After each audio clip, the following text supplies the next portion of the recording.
오늘 하나님께 우리에게 주신 말씀은 창세기 6장 5절에서 10절 말씀입니다. 창세기 6장 5절에서 10절 말씀.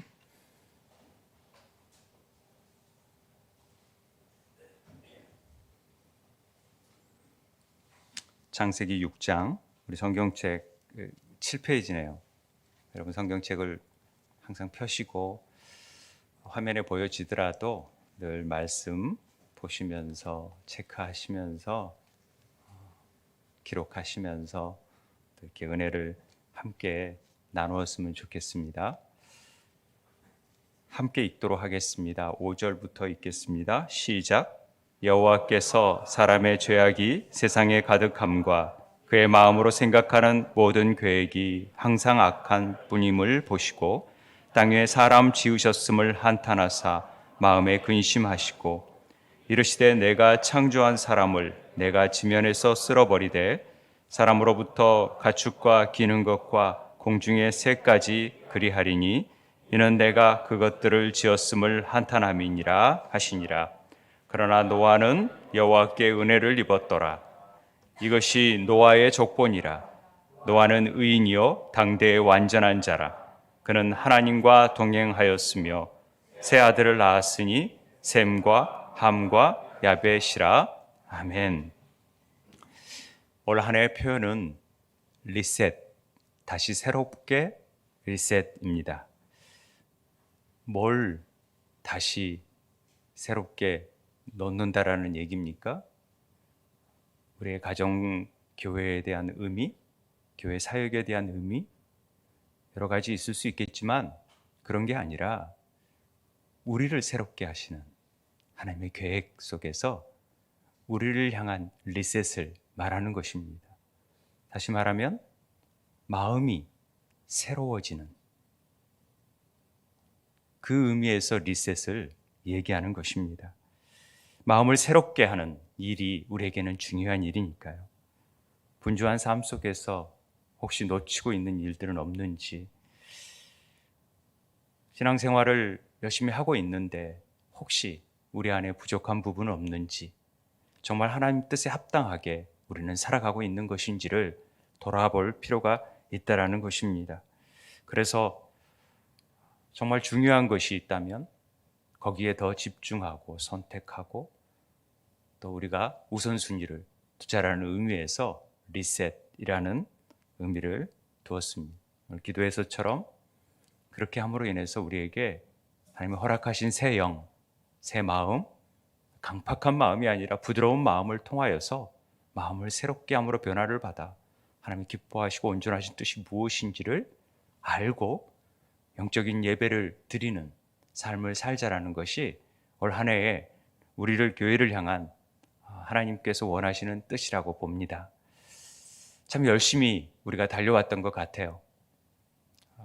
개척하면서부터 아마 쉼 없이 또 막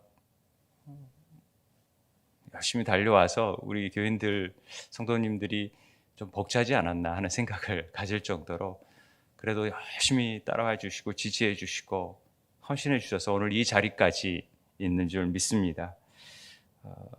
저도 좀 때론 지칠 때가 있잖아요. 그럴 때 하나님께서 다시 새롭게 좀 뒤를 돌아보면서 무엇이 부족했고 또 무엇이 더 올바른 방향이었는지 정확한 표대를 바라보며 나아갈 수 있는 은혜가 있기를 바라는 마음에서 올 한 해 리셋 해보자라는 취지로 우리가 나아가고 있습니다. 리셋은 가정교회, 사역 이런 일들보다도 다시 한번 우리의 구원의 감격, 기쁨, 첫 예배 드렸던 감격이 혹시 잊혀지진 않았는지 그 마음을 다시 되새기면서 항상 기뻐하라, 범사에 감사하라, 그리고 기도하라, 늘 말씀 앞에 서는 그런 삶을 살고자, 하나님과 동행하는 삶을 살고자 하는 마음에서 다시 이런 생각을 갖고 우리가 그렇게 살아가기를 원합니다. 현실이 사실 그렇게 쉽지는 않잖아요. 그럼에도 불구하고 우리는 이 말씀을 붙들고 나아가는 겁니다.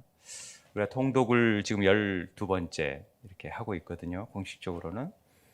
그런데 말씀 통독을 하면서 저는 이제 90일 통독을 하니까 뭐 레일기를 막 읽고 있는데, 이제 1년 1독 하시는 분들은 그런 조들은 또 이렇게 창세기 말씀을 하다가 제가 밴드에서 보니까 어느 한 분이 홍수의 사건을 통해서 하나님이 리셋하는 것을 통해 나를 어떻게 하나님이 새롭게 하시나, 이런 나눔을 나눈 집사님의 그 나눔을 보면서 저도 이게 되게 가슴에 와 닿더라고요. 그래서 하나님께서 이 우리 인간들에게 왜 죄를 심판하시며 홍수라는 걸 허락하시고, 또 거기에서 왜 노아를 택하시고 그 노아의 세 자녀를 통하여서 이루시고자 하는 뜻이 무엇인지를 우리가 아는 게 참 중요하겠다라는 마음으로 우리가 리셋 시리즈로 오늘 1월 달은 이 홍수 사건 전후로의 사건을 살펴보려고 합니다. 특별히 아주 중요한 의미가 담겨져 있는데, 성경에서의 터닝 포인트가 있는데, 사실 이 홍수의 사건은 중요한 터닝 포인트인데도 사람들이 쉽게 놓치는 부분이라고 생각을 합니다.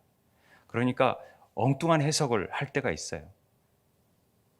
마치 노아가 새롭게 이제 농사를 시작하면서 장막에서 포도주를 마시고 술 취해서 실수를 했다라는 것들은 성경을 전혀 알지 못하는 엉뚱한 해석으로 갈 수 있습니다. 우리 성경책에도 그런 주석이 그렇게 돼 있는 경우도 있던데, 그런 줄 뭐 선줄로 앉아 넘어질까 조심하라, 이런 식으로 갖다 붙이면 안 됩니다. 노아가 어떤 자이고 왜 술 취했고, 그래서 왜 세 자녀들이 또 함의 자손인 가나안이 저주를 받았는지에 대한 사실을 몰라버리면 성경 전체가 열려지지 않습니다. 그래서 오늘 그 부분을 시리즈로 제가 보려고 합니다. 하나님께서 우리 사람을, 세상을 창조하시고 보시기에 좋았다 그랬었잖아요. 특별히 사람을 창조하시고는 심히 좋았다라는 표현을 씁니다.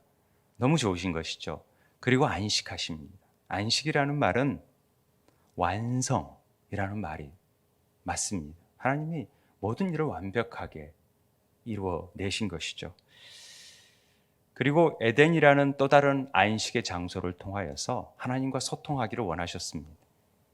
그런데 아담이 범죄로 말미암아 그 에덴에서, 안식의 장소에서 쫓겨나서 우리는 수고로 일을 해야 되는 저주를 받게 됩니다.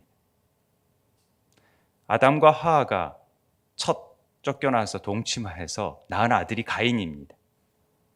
그리고 아벨을 낳지요. 근데 가인이 아벨을 죽입니다. 자기 제사를 안 받았다라고 생각하면서 아벨을 시기심에 죽이죠. 그리고 가인은 자기 스스로 성을 만들기 시작합니다. 그 성이 에녹성이다. 우리가 그렇게 알고 있죠. 아들의 이름을 따서 이름을 에녹이라 했다. 그리고 가인은 만나는 사람마다 자기의 뜻에 안 맞으면 죽였던 것입니다. 그게 생존 본능이었으니까. 그래서 자기가 늘 영원히 살 것 같았는데 결국은 죽었다라는 게 성경의 기록입니다. 하나님은 가인을 통해서 하나님의 계보를 잇는 게 아니라, 하나님은 셋이라는 사람을 통하여서 다시, 아벨이 죽으니까 다시 아담과 하하가 동침을 해가지고 셋을 낳으면서 여호와라는 이름이 이제 불려지기 시작합니다. 그러니까 아담이 130세에 특별히 이 부분을 적는 것을 우리가 놓치면 안 되는데, 자기의 모양 곧 자기의 형상과 같은 아들을 낳아 이름을 셋이라 하였다라고 되어 있잖아요. 근데 이 부분은 우리가 그냥 쉽게 간과하게 그냥 아들을 낳았구나 셋을 이렇게 넘어가면 안 되고, 이건 하나님의 특별한 언약의 약속이 셋을 통하여서 이루어진다라는 것을, 하나님의 형상을 그대로 부여해 주는 그 부분이라고 보여집니다. 그래서 셋을 통하여서 하나님의 역사가 이루어지죠. 그래서 셋의 족보가 나오게 되고 아담의 족보가 셋을 통하여서 이루어집니다. 근데 셋은 결국 죽어요. 그렇지만은 그 흙과 같은 존재로 변하지만은 그 셋을 통하여서 생명이 생명을 낳는 일을 이루어내십니다. 그것이 하나님의 구원 계획입니다. 여자를 통하여서 이루어진다 해서 낳고라는 말이 있고 죽는다는 표현이 나오는데 그 낳는 일의 산파 역할이 여자를 통해서 이루어지는 겁니다. 그래서 성경은 그 여자를 교회라고 얘기하는 겁니다. 교회가 통하여서 구원 사역이 이루어질 거라는 계획을 하나님이 미리 세우신 것이죠. 그래서 셋의 아들들이 쭉 나오는데 그들 아들들 중에 특별히 유난히 하나님께서 그 의미를 부여한 아들이 하나 나옵니다. 그 아들이 에녹입니다. 에녹은 65세에 무두셀라를 낳았고, 다 같이 한번 읽어볼까요? 무두셀라를 낳은 후 300년을 하나님과 동행하며 자녀를 낳았으며 그는 365세를 살았더라. 에녹이 하나님과 동행하더니 하나님이 그를 데려가심으로 세상에 있지 아니하였더라. 주석가들은 365일을 우리는 늘 에녹처럼 하나님과 동행하는 삶을 살아야 된다. 그래서 365일이다 이렇게 얘기를 하는 분도 있는데 일리 있지 않습니까? 그런데 중요한 표현 중에 하나가 65세에 무두셀라를 낳았다라는 대목입니다. 아이를 낳으면서 에녹에게는 커다란 변화가 있었는데 그게 뭐였냐면 애를 낳자 그 낳은 때부터 하나님과 동행하기 시작했다라는 거예요.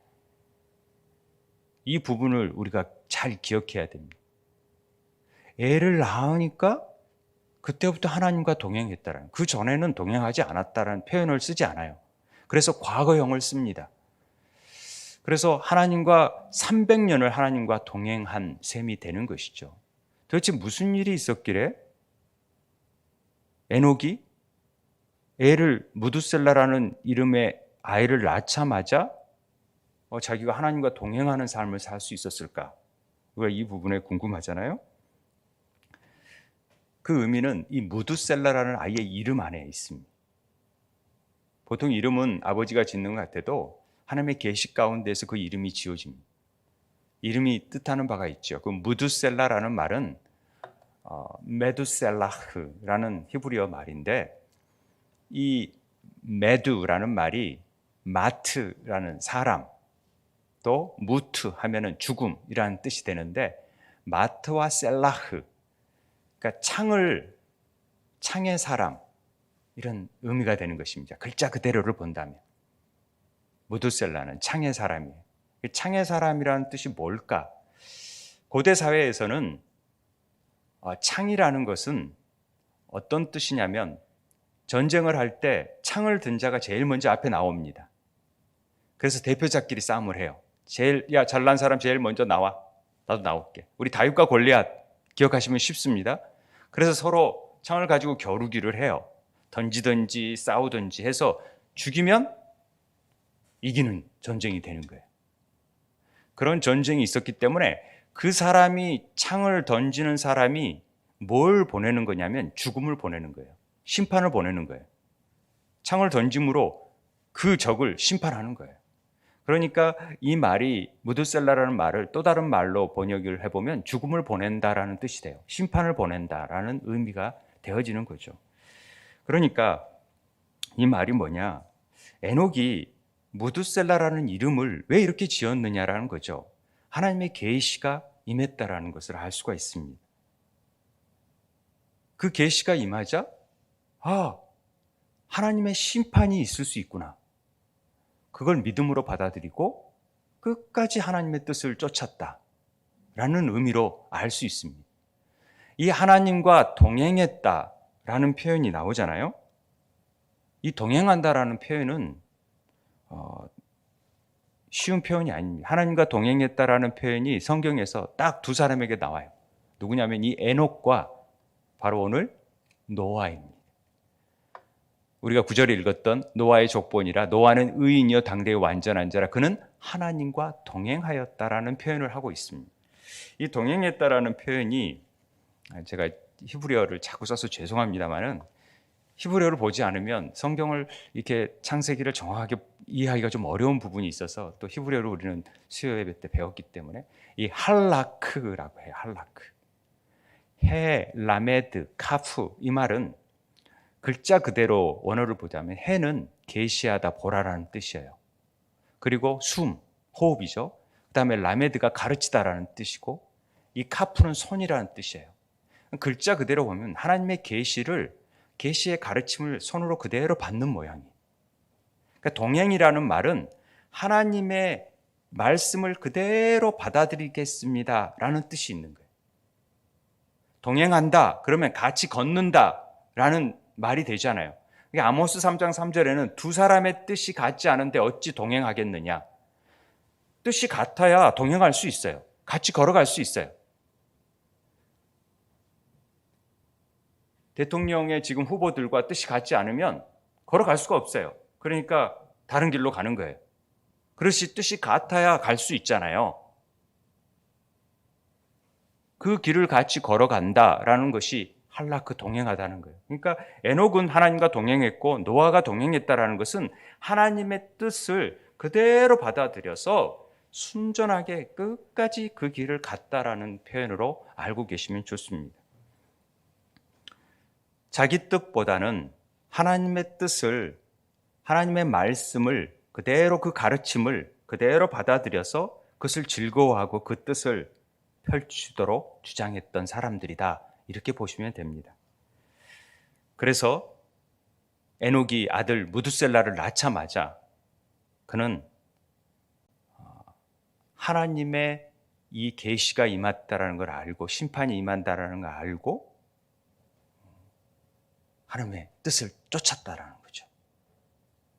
여러분들에게 하나님의 뜻을, 하나님의 계획하심이, 부르심의 소망이 있다라는 것을 깨닫는 분들 계세요? 그 뜻을 잘 받들고 끝까지 가는 게 동행입니다. 그런 은혜가 있게 되길 바랍니다. 그런데 이 에녹이 동행했다라고 그 이름만 뜻과 가지고 우리는 알 수 없습니다. 이름의 뜻을 추론할 수 있죠. 그런데 신약의 유다서에서 보면은 아주 정확하게 에녹이 받은 계시의 내용이 나옵니다. 한번 읽어볼까요? 시작. 아담의 7대 손 에녹이 이 사람에게 대하여도 애언하여 이르되 보라 주께서 그 수만의 거룩한 자와 함께 임하셨나니 이는 뭇 사람을 심판하사 모든 경건하지 않는 자가 경건하지 않게 행한 모든 경건하지 않은 일과 또 경건하지 않은 죄인들이 주를 거슬려 한 모든 완악한 말로 말미암아 그들을 정죄하려 하심이라 하였느니라. 놀랍지 않습니까?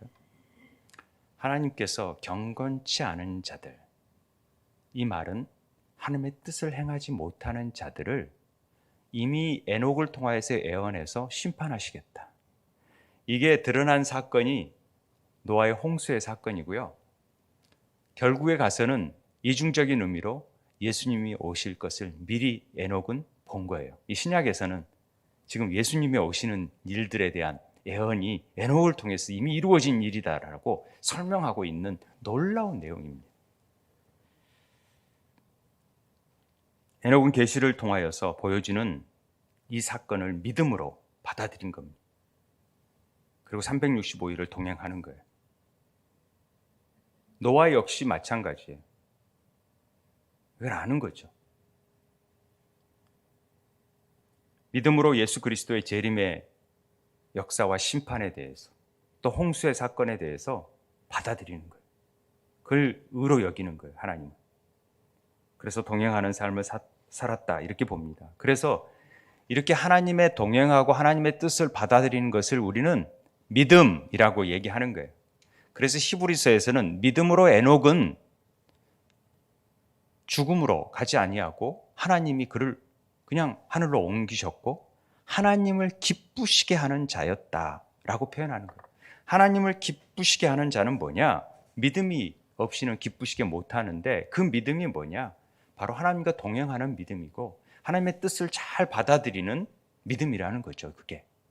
저는 올 한 해 우리가 이 에녹과 노아의 같은 그런 믿음을 가지고 은혜를 가지고 하나님 앞에서 우리의 영이 새로 세팅되게 되기를 원합니다. 그리고 믿음으로 노아도 아직 보이지 않는 일에 경고하심을 받아서 믿음으로 방주를 준비하는 거예요. 여러분, 이 120년 동안 이 방주 하나를 짓기 위해서 사람들의 손가락질이 있잖아요. 저기 뭐 하는 짓이야, 이 대낮에. 뭐 비가 온다고 방주를 짓고 있네? 이거 120년 동안 지속한다는 거 쉽지 않습니다. 한 달, 1년 짓는 것도 어려운 일인데 이 120년 동안 이 짓는데 많은 조롱과 비난, 다른 사람들은 놀고 먹을 때 가족들은 맨날 그 방주를 짓느니라고 그걸 상상해 보시면 압니다. 그런데 보면은 믿음을 따르는 의의 상속자가 되었다라는 부분이 나오죠. 이 믿음을 가진 자들이 믿음을 따르는 의의 상속자가 되는 겁니다. 아멘? 우리가 이 부분을 취할 줄 알아야 돼. 하나님 앞에 믿음으로 이걸 받아들여서 의의 상속자가 돼. 그런 은혜가 있게 되길 바랍니다. 그런데 놀라운 일들은 바로 이 노아가 600세가 될 때, 그러니까 무두셀라가 죽는 날이 딱 그 날짜를 계산해 보면 정확하게 969세가 되는 날 무두셀라가 죽어요. 근데 그때가 노아가 600세가 되는 날인데 그때 홍수가 내려지는 거죠. 이게 하나님의 말씀이 정확하게 이루어지는 거예요. 그래서 무두셀라라는 말이 심판을 보낸다라는 말이 되고, 그가 죽자 진짜 심판이 이루어지게 되어졌다라는 것은 우리가 잘 아는 내용입니다. 창세기 5장 6장에서 그런 하나님의 약속이 어떻게 이루어진지를 우리는 볼 수 있습니다. 그러니까 에녹과 노아는 그렇게 하나님의 심판을 선포하면서 살았던 자들이에요. 그러니까 말도 안 되는 일을 하고 있다라고 생각을 했죠. 어떻게 하나님이 주의 재림이 오신다 이런 말들을 하면은 정신 나간 자들로 보는 거죠.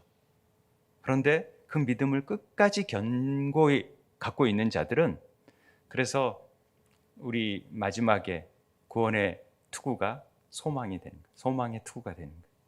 구원의 소망을 끝까지 붙드는 자들은, 인내하면서 지키는 자들은 승리해낼 수 있는 것입니다. 에녹과 노아가 바로 그 믿음의 삶으로 하나님과 동행하는 삶을 산 것이고, 이 세상 사람들 눈치를 보거나 어떤 비난의 소리를 듣더라도 담대히, 그래, 주님의 때는 반드시 이룰 것이야, 그 때를 위해 우리는 준비할 것이야, 이렇게 고백하면서 나아가는 것이죠. 우리도 이 믿음 안에서 이런 담대한 의의 상속자가 되는 복된 은혜를 누리는 우리 세운 지체들 되길 바랍니다. 노아는 이 당대에 굉장히 의인이라는 말을 주목해 보십시오. 아무나 의인이 되지 않습니다. 욥도 의인이었죠. 당대의 완전한 자라는 말을 합니다. 당대라는 말은 한 제너레이션, 이 세대, 근데 제너레이션 S가 붙더라고요, 영어 성경에는. 그러면 한 시대를 총괄해서 완전한 자였습니다. 이 완전하다는 타밈이라는 글자는 흠이 하나도 없는, 흠이 있으면 하나님께 드려줄 수 없는데 흠이 하나도 없는 자예요. 그런데 이 노아가 당대의 완전한 자라고 하나님이 선포하시고 있는데, 그리고 하나님과 동행했다라고 얘기하는데 술 먹고 잠시 실수를 했다? 이건 말도 안 되는 해석이 되어지는 것이죠. 이 자체를 모르니까. 그 부분은 다음 주에 얘기하겠지만은, 어찌됐든 우리가 이 부분을 정확하게 알고 있어야 다음 말씀이 이루어집니다. 그래서 노아를 통해서 예수 그리스도의 모형을 볼 수 있어요. 완전하게 일들을 흠없이, 점도 없이 어린 양처럼 드려진 예수 그리스도의 모습을 볼 수 있어요. 노아가 이렇게 완전했고 하나님과 동행했고 의인이었는데, 무엇보다도 이 시대 가운데 하나님께서 왜 노아 같은 자를 택하셨는지 우리는 이 부분을 알아야 됩니다. 그게 창세기 6장 1절, 2절, 3절에 나온 부분인데요. 특별히 2절에서 3절은 하나님의 아들들이 사람의 딸들의 아름다움을 보고 자기들이 좋아하는 모든 여자를 아내로 삼는 일들이 나옵니다. 땅에 사람들이 많이 번창해요. 여기서 우리는 궁금한 게, 하나님의 아들들이 누구냐, 사람의 딸들이 누구냐 질문했던 기억이 나서 다 설명을 한 적이 있습니다. 기억이 잘 안 나시겠지만 다 밴드에서 질문했을 때 다 설명을 했던 부분입니다. 다시 한번 언급하자면 하나님의 아들을 천사들이라고 생각하는 사람들이 있다. 근데 천사들의 표현은 많은 학자들이 그렇게 얘기하지만 그건 별로 좋은 해석이 아니라고 생각합니다. 왜냐하면 천사들은 장가가고 시집가지 않으니까. 그런데 하나님의 아들들을 셈의 후예라. 경건한.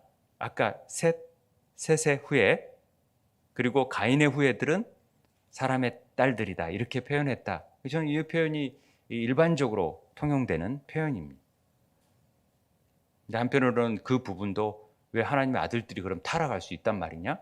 그런 부분은 논쟁의 여지가 있기 때문에 어찌됐든 그렇게도 볼 수 있지만 이게 중요한 게 아니라 이런 이들이 지금 어찌됐든 그런 사람들이 자기들이 좋아하는 모든 여자를 아내로 삼는 일들을 행하고 있다는 것이 중요한 부분입니다.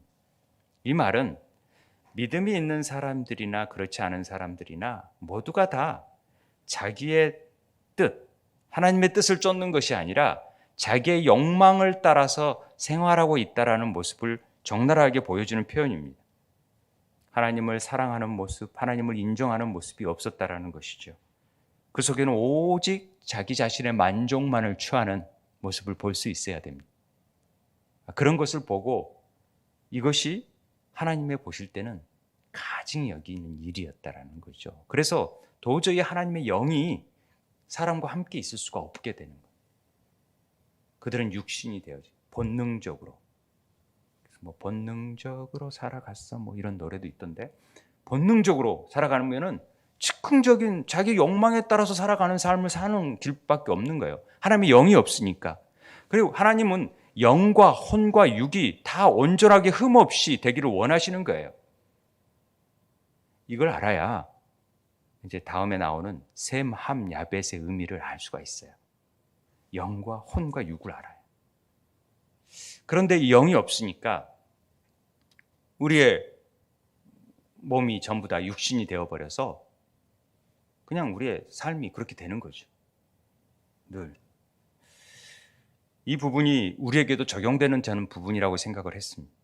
어찌 보면은 우리가 하나님의 자녀, 하나님의 사람들이라고 하면서 자기들이 좋아하는 하나님의 뜻과는 상관없이 자기 만족에 의해서 살아가고 교회 생활하는 사람들이 있지 않나 하는 생각을 하게 됩니다. 그래서 분명히 서머나 교회, 에베소 교회 여러 교인들을 말했을 때 사대 교회를 향하여서 살아있으나 살았다는 이름을 가진 자나 죽은 자와 같은 자들이 되어지는 것이죠. 왜? 육체만 남아있습니다. 영이 떠나면, 하나님의 영이 없으면, 말씀이 없으면 아무런 의미가 없습니다. 막 살아있고 같고 막 잘 나가는 것 같고 그렇지만 의미가 없다라는 것입니다. 그래서 우리는 영을 회복하는 게 중요하다. 이 부분을 우리가 잘 알고 가야 될 메시지입니다. 영이 없으면 죽기 때문에 그렇습니다. 5절 7절에 보면은 그래서 영이 없는 사람들, 육으로 사는 사람들이 죄악이 세상에 가득하고 그의 마음으로 생각하는 모든 계획이 항상 악해지는 것이죠. 하나님은 그렇게 사람을 만드시 않으셨어요. 호흡, 생기를 부어놓으셔서 하나님과 호흡할 수 있게끔 만들었는데 그렇지 못하니까 하나님이 이거 다 내 컴퓨터에 바이러스가 다 들어왔네? 작동이 안 되네? 이거 다시 포맷 이렇게 생각하시는 거죠. 그래서 결과적으로는 다 쓸어버리고 다 포맷해버리고 다시 세팅하기를 원하셨다라는 의미를 우리는 알고 있어야 됩니다. 무엇 때문에요? 이 죄악이 마음에 가득했기 때문에, 마음에 생각하는 것이 모든 다 악한 거기 때문에 그렇다라는 거죠. 에레미야서, 에스겔서에서 새 마음, 에레미야서 마음의 부패함, 인간의 마음이 얼마나 부패한가 이런 거 다 설명하지 않습니까? 결과적으로 그래서 인간들이 참 악해요. 그러니까 동물과 식물까지도 피해를 보는 거예요. 모든 자연재해의 원인이 인간들이 만들어 놓은 일이에요. 이거 심각한 기후변화, 이건 심각한 일입니다. 인간들이 만들어 놓은 거예요. 그래서 로마서 8장에 보면 피조물들이 고대하는 바는 정말 하나님의 뜻을 잘 아는 하나님의 아들들이 나타나는 것입니다. 그래야 만물이 회복이 되니까. 이 믿는 자들을 통하여서. 하나님은 우리를 그냥 두시는 분이 아니세요. 반드시 새롭게 하시기를 원하세요. 교회가 다시 새롭게 되기를 원하시고 우리의 심령들이 새롭게 되기를 원하시는 거예요. 늘. 그래서 우리가 더 막 부흥하고 열심히 하자는 차원이 아니라 먼저 우리가 하나님 말씀 안에서 회복하는 시간이 더 필요하겠다. 그래서 사실은 세팅이라는 의미를 주어졌다는 것을 꼭 기억하셨으면 좋겠습니다. 자, 이런 하나님이 다 쓸어버린 상황 속에서 하나님이 노아에게 은혜를 입혀줍니다. 이게 참 은혜지요. 하나님은 우리를 생육하고 번성하라 하셨는데 전부 다 생육하고 번성을 했는데 보니까 다 악해요. 정말 하나님의 뜻 안에서 하나님의 영으로 충만해서 정말 이렇게 하나님의 형상으로 가득한 아름다운 모습으로 변해야 되는데 다 그러지 못했어요. 그러니까 하나님이 다 이게 바이러스가 다 퍼져가지고 다 변질돼 버렸으니까 다시 세팅 하는 거죠. 요즘 얼마나 우리 죄가 넘칩니까? 저는 어렸을 때부터 늘 말세다 이런 말을 많이 들었습니다만은 요즘에 와서 더 그런 얘기들을 많이 하잖아요. 성적 문란, 온갖 매스컴을 통하여서 우리의 생각들을 다 뺏어가 버리고 물질 만능이 이제 최고인 것처럼 최첨단의 삶을 살아가요. 미래 사회.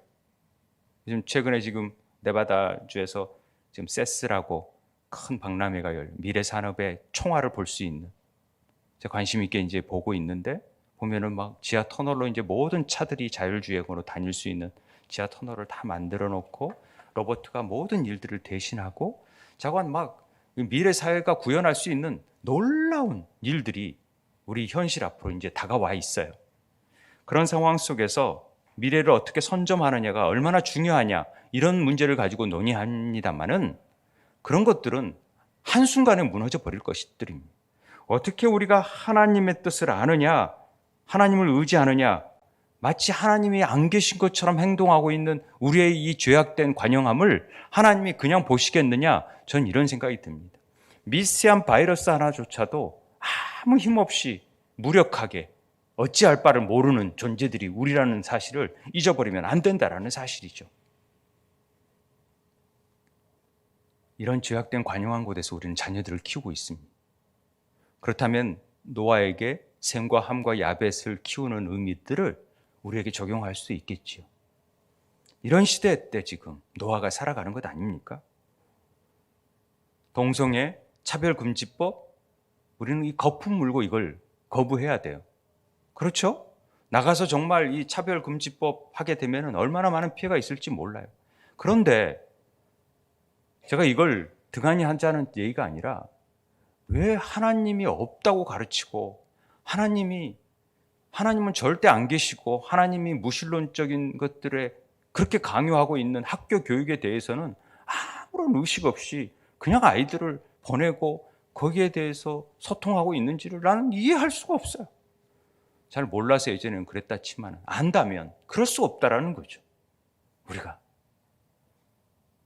이 동성애보다도 이게 못한 일이에요? 이건 더 심각한 일이에요. 하나님을 없다 하는 일들은. 이게 죄악이 관영한 상태의 모습이에요. 그리고 기독교 교육이 굉장히 중요한 역할을 하는 것이죠. 사람들이 하나님의 의도대로 살지 않으면 심판받게 돼 있어요. 우리는 하나님의 뜻대로 살아가야 돼요. 하나님의 영이 떠나면 안 되니까. 그래서 교회가 대비해야 돼요. 언제부턴가 하나님의 영이 없이 교회가 얼마든지 부흥할 수 있었어요. 찬란하게 멋있게 보일 수 있었어요. 제가 얘기했던 로버트 슐러의 수정교회처럼 되어질 수 있어요. 한순간에 팔려갈 수 있어요. 한순간에 교회의 모습을 잃어버릴 수 있어요. 그게 중요한 게 아니라는 것입니다. 코로나를 통하여서 우리는 더 교회에 정말 사랑이 있었는지, 하나님의 영이 역사하는지 여기에 대해서 더 관심을 가지고 그 뜻에 합당하게 삶을 살기 위해서 우리를 세팅할 필요가 있다는 것이죠. 우리를 돌아볼 필요가 있다는 것이죠. 정말 하나님 안에서 기뻐하고 있는지, 내가 예배드림이 정말 내 삶에 정말 너무나 큰 소망이고 기쁨인지, 아니면 혹은 정말 섬기는 일들이 정말 내가 기쁨으로 섬기는지, 억지로 가정교회 한다고 섬기라 한다고 섬겨집니까? 먼저 우리 영이 회복되어져서 정말 자연적으로 하나님이 부여되신 힘 안에서 그 구원의 감격을 가지고 섬겨야 진짜 섬김이 되는 것이죠. 그래서 우리 영이 회복하는 게 먼저라는 것입니다. 점점 세상은 하나님 뜻보다는 자기 중심의 불편함이나 자기 마음에 안 들면 무조건 거부하는 시대가 되어져 버렸습니다. 그리고 조금 자기의 유익이 되면 나 무조건 찬성. 우리는 그런 삶을 사는 게 아니잖아요. 내 뜻에 안 맞더라도 하나님 뜻이 맞다면 행하는 일을 행하는 거예요. 그게 우리 그리스도인들의 삶이에요. 여러분 이거 분명히 알고 계셔야 돼요. 나한테 유익이 되는 것 같아도 하나님의 뜻에 맞지 않는다면 그걸 거부할 줄 알아야 된다는 것이죠. 이게 그리스도인의 삶이라는 것입니다. 하나님께서 심판하시겠다, 다 쓸어버리겠다. 이건 굉장히 무서운 말입니다. 그냥 사람부터 가축과 기는 것과 공중의 새까지 그리하겠다. 놀라운 말입니다. 하나님의 절대 기준이 사라져버리면 세상은 자기 소견에 옳은 대로 다 행합니다. 자기 뜻대로 행하고 자기 기준을 내세워서 이게 진리라고 생각하고 이거 진리에 안 맞지 않으면 다 넘어뜨려 버립니다. 힘으로 빼앗고 누르고 죽이고 그런 세상. 그래서 금수저, 흙수저, 계층으로 나눠지고 사람의 정교함을 모른 채 전부 다 짐승처럼 본능적으로 살아가게끔 만들어버리는 것이죠. 하나님은 이걸 원치 않으십니다. 이런 삶을 원치 않으십니다. 그래서 새롭게 하라. 너희 교회부터 새롭게 하라.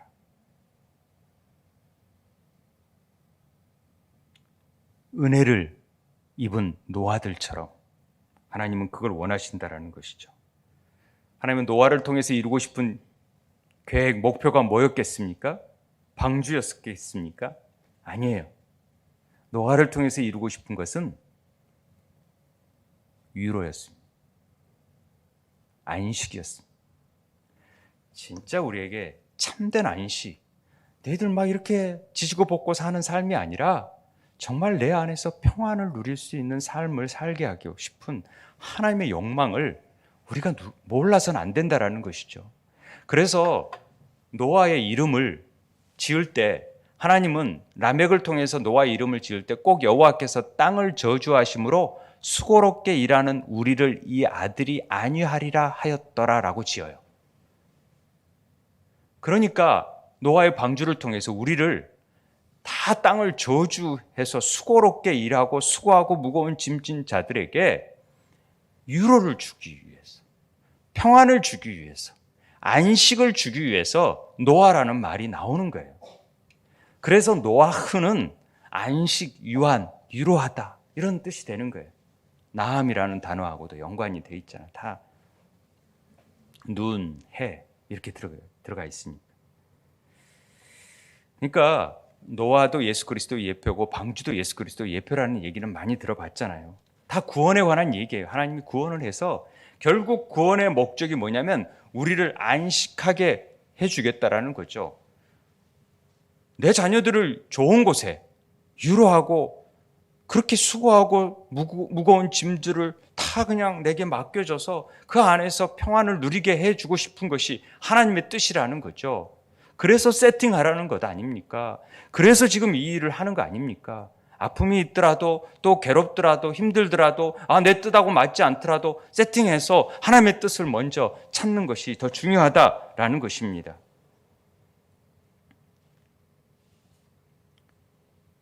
이 안식이라는 말이 제일 먼저 나오는 것은 히브리어로는 좀 달라요. 샤벳, 이게 안식이라는 말이죠. 7일째 안식하잖아요. 예수 하나님께서. 그리고 안식일을 꼭 지키라는 말을 하잖아요. 굉장히 중요한 우리 성경의 화두잖아요. 그러니까 안식이라는 말이 샤베트, 쉰, 베트, 타부, 이 말이 제가 설명할 때 이 타부가 십자가니까 이 쉰이 돌아가다, 깨뜨리다 이런 의미니까 집으로 돌아가는 거예요. 십자가의 집으로 돌아가는 거예요. 그러니까 언약으로 돌아가자는 뜻이라고 그랬잖아요. 슈브가 회개하다라는 뜻이니까 샤베트는 안식이에요. 안식은 뭐냐면 하나님의 십자가 안에서 다 이루어버렸잖아요. 그 이루심으로 돌아가는 것이 그게 완성된 일이고 평강의 일이고 위로를 주는 일이니까 십자가로 돌아가는 일이 안식인 거예요. 그래서 하나님은 이 일들을 예수 그리스도를 통해서 이루시겠다라는 약속이 노아를 통해서도 나타나는 거예요. 그러니까 이 안식이라는 말이 좀 어렵게 얘기하면 그렇습니다. 하나님의 능력, 하나님의 성품, 하나님의 지혜가 충만하게 드러나요. 그리고 발휘돼요. 모든 만물에게. 그래서 모든 만물이 사람을 포함해서 하나님을 찬양하고 경배하고 하나님의 뜻에 합당하게 복종하고 하나님 뜻이 정말 옳습니다. 하나님 뜻에 맞게 살겠습니다라고 엎드리는 모양이 안식이에요.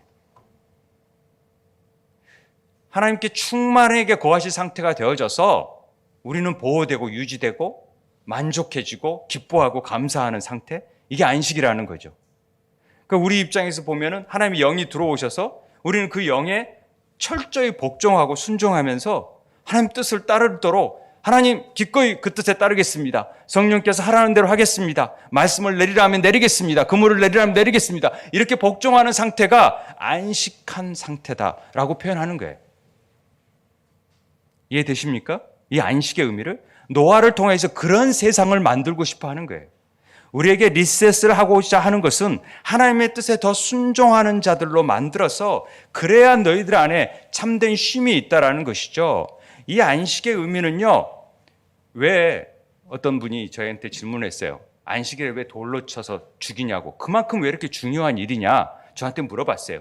안식은 돌로 쳐서 죽일 만큼 이 샤베트의 의미가 죄로 말미암아 안식의 의미가 어그러져요. 그래서 유로뿐이 줄 수가 없어요. 그래서 노아라는 말들이 나오지 샤베트라는 말이 다음에는 나올 수가 없어요. 그런데 하나님이 출애굽기를 통하여서 율법을 줄 때 이 안식일이라는 샤벳이라는 명사로 바뀌어져요. 동사를 쓸 수가 없어서. 그래서 이 유로라는 말을 쓸 수밖에 없으니까 안식과 같은 의미가 되어지는데 유로를 주다가 하나님이 이 안식일을 만들어줘서 예배학교에 만들잖아요. 이 안식일은 뭐냐면 이날만큼이라도 너희들이 수고하고 무거운 짐들을 다 멈추고 하나님만 바라봐. 그래야 너희들이 살 수 있어. 이 얘기하는 거예요. 제가 수영을 하다가 물에 막 들어가다가 계속 물에서 살면 좋겠는데 살 수 없잖아요. 숨을 쉬어야 돼서 물에 한번 나와서 숨을 쉬지 않으면 우리는 죽게 되어 있어요. 마치 이런 모습이라. 안식이라는 것은 우리가 늘 세상에서 수고하고 짐졌는데 다 내려놓고 이제 하나님을 바라보면서 하나님 앞에서 하나님 그래요. 제 뜻이 맞나요?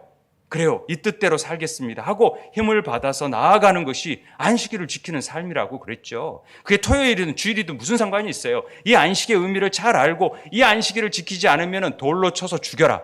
이 말은 너 자녀들에게 너 이거 안 하면 너 죽어. 꼭 해. 죽인다는 뜻입니까? 꼭 중요하니까 꼭 하라는 거죠. 그러니까 이 안식의 의미를 놓치지 말라는 것이죠. 결과적으로 예수 그리스도를 통하여서 안식일의 주인 되심이 뭐예요? 생명을 주려고 하는 거예요. 율법자들은 이 생명을 너 왜 안식일에 아무 일도 하지 말았는데 왜 생명 구원하는 병자를 고치는 일을 해? 아니, 그거 아니야. 내가 안식일의 주인인데 나는 생명을 주러 왔어. 너희들에게 더 풍성한 은혜를 주러 왔단 말이지. 이 얘기하는 거죠. 그래서 노아를 통하여서 우리에게 이 진정한 생명과 안식을 주고 싶은 거예요. 그래서 세팅하는 거예요. 왜 하나님은 막 괜히 만들었다가 다 죽이고 그러나? 이렇게 오해하시면 안 돼요. 더 우리에게 이 참된 소망을 주시기 위해서 이 일을 행하신다라는 것을 알면 되는 것이죠. 그래서 엄격하게 구약에서 이렇게 얘기하는 것입니다. 여러 스마트폰의 기능이 있는데 제대로 쓰는 사람이 없는 것을 많이 봐요. 100만 원짜리 스마트폰을 가지고 전화하고 카톡하고 그 세 가지 정도만 사진 찍고 그것만 쓰더라고요. 수많은 기능들이 숨어져 있는데 이 기능들을 왜 안 쓰고 왜 이렇게 맨날 좋은 걸 바꾸지? 제가 이런 생각이 들어요. 저는 중고폰 한물 간 거 써더라도 그 기능들이 너무 많아가지고 너무 잘 쓰고 있는데 왜 그걸 못 쓰지 하는 생각이 많이 들어요. 그 기능이 잘 모르고 왜 업그레이드 시켜서 그 기능들을 보완해서 나오는 것들을 하나도 알지도 못하고 그냥 그 기능만 쓰고 있는지 모르겠다라는 생각이 듭니다. 저는 우리 가정교회나 또 사역들이나 이런 것들을 제대로 그 기능을 모르니까 제대로 못 쓰는 거예요. 그러니까 어떻게 해요? 너무 안타깝다라는 거죠. 그래서 조금 제대로 알고 가자는 거죠. 그 기능을 제대로 배워서 왜 우리를 하나님께서 세팅하려고 그러고 왜 우리를 창조하시고 왜 우리를 부르셔서 무슨 소망을 주셔서 무슨 일을 하게 하시는지를 정말 제대로 깨닫고 우리가 나아가 보자는 것이죠. 우리의 삶에 갈림길이 있어요. 늘 어떤 길을 선택해야 될지 어떤 길로 가야 될지 우리 모르잖아요. 그러니까 두렵고 염려하고 걱정하고 늘 어떤 길로 갈까 염려하지만 그 길을 주님께 맡기라 말씀하십니다. 맡겨버렸을 때 주님 알아서 해주십시오. 그러면 주님 어떤 길이든 제가 주님만 붙잡고 가겠습니다. 그게 하나님의 동행이고 내 뜻대로 마시고 주님 뜻대로 행하시옵소서. 예수님께서 하셨던 내용입니다. 그럴 때 두려움이 포맷되고 걱정 근심이 포맷돼 버리는 거예요. 그러면서 하나님 뜻으로 리셋되는 것입니다. 그랬을 때 훨씬 더 멋진 기능을 행할 수 있다라는 것이죠. 저는 이런 은혜가 우리 삶 가운데 있게 되길 바랍니다. 그러려면 하나님의 은혜가 우리에게 임해야 됩니다. 우리를 새롭게 하시는 은혜가 있어야 됩니다. 우리 할 일에 대해서 포맷하고 스스로 무언가를 막 하고자 하는 악한 일들을 빨리 포기하고 하나님께 저를 맡깁니다. 주님, 제가 어떻게 해야 될지 가르쳐 주십시오. 그 뜻을 겸손히 손으로 받겠습니다. 할라크하겠습니다. 그래서 동행하겠습니다. 주님과 같이 걸어가겠습니다. 이런 은혜가 우리 세움. 그래서 신령한 집으로 세워져가는 복된 우리 세움의 지체들 되기를 주의 이름으로 축원드립니다. 우리 함께 기도하기를 원합니다. 하나님, 올 새해에 다시금 우리를 리셋하신 하나님의 계획하심이 노아를 통하여서 우리 삶 가운데 구체적으로 드러날 수 있도록 하나님의 은혜가 임할 수 있게 도와주옵소서. 그래서 하나님의 뜻이 무엇인지를 잘 깨달아서 하나님과 동행할 수 있게 도와주옵소서. 이곳에 보내신 뜻이 무엇인지, 또 오늘에 살아가는 이 시대 가운데 내가 뭘 해야 되는지, 내 자녀에게 뭘 행해야 되는지 우리 그 뜻을 잘 깨달아서 하나님 뜻에 합당하게 동행하는 삶을 살게 해주십시오. 우리 함께 기도하도록 하겠습니다. 기도하겠습니다. 사랑의 하나님 아버지,